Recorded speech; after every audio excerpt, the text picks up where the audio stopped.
Hi viewers, welcome to Telugu wallet. Pan కార్డ్ను ID రుజువుగా ఉపయోగించుకోవచ్చు. అయితే ఇది ఆర్థిక లావాదేవీల సమయంలో ఉపయోగించే ముఖ్యమైన పత్రం. ఈ రోజుల్లో బ్యాంక్ ఖాతా తెరవడానికి లేదా రిటర్న్లు దాఖలు చేయడానికి కూడా పాన్ కార్డ్ అయితే చాలా తప్పనిసరి. ఇలాంటి పరిస్థితుల్లో ఈ పాన్ కార్డ్ ఎంతకాలం చెల్లుబాటు అవుతుంది అన్నది మీరు ఎప్పుడైనా ఆలోచించారా? అసలు పాన్ కార్డుకి కూడా ఏదైనా ఎక్స్పైరీ డేట్ అనేది ఉంటుందా అనేది ఈ రోజు మనం వీడియోలో తెలుసుకుందాం.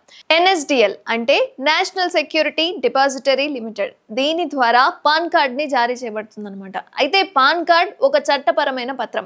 ఇది ఆర్థిక లావాదేవీలను ట్రాక్ చేయడానికి ఉపయోగించబడుతుంది. పన్ను ఎగతివేతను తగ్గించేందుకు లేదా తలసరి ఆదాయాన్ని తెలుసుకోవడానికి పాన్ కార్డ్ తప్పనిసరి. అయితే పాన్ తో ఆధార్ ను లింక్ చేయడం ఆదాయ పన్ను శాఖ తప్పనిసరి చేస్తుంది. అంటే పాన్ కార్డ్ ని ఆధార్ తో లింక్ చేయకపోతే పాన్ కార్డ్ ఇనాక్టివ్ అవుతుంది అనమాట. ఈ ప్రశ్నకు సరైన సమాధానం అయితే ఇప్పటి వరకు లేదు.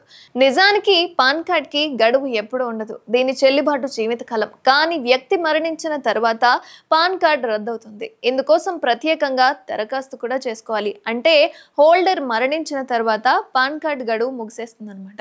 అయితే ఇక్కడ తెలుసుకోవాల్సిన ముఖ్యమైన విషయం ఏంటి అంటే పాన్ కార్డ్ లోని 10 అంకెల ఆల్ఫా న్యూమరిక్ నెంబర్ లోని ఒక వ్యక్తికి సంబంధించిన సమాచారం అనేది పూర్తిగా ఉంటుంది. చాలా చోట్ల పాన్ కార్డ్ కాపీకి బదులుగా పాన్ కార్డ్ నెంబర్ మాత్రమే అడుగుతారు. ఆదాయపు పన్ను నిబంధనల ప్రకారం ఒక వ్యక్తికి ఒకే పాన్ కార్డు ఉండాలి. ఒకటి కంటే ఎక్కువ పాన్ కార్డులు కలిగి ఉంటే గనక వారిపై ఖచ్చితంగా చర్యలు తీసుకుంటారు.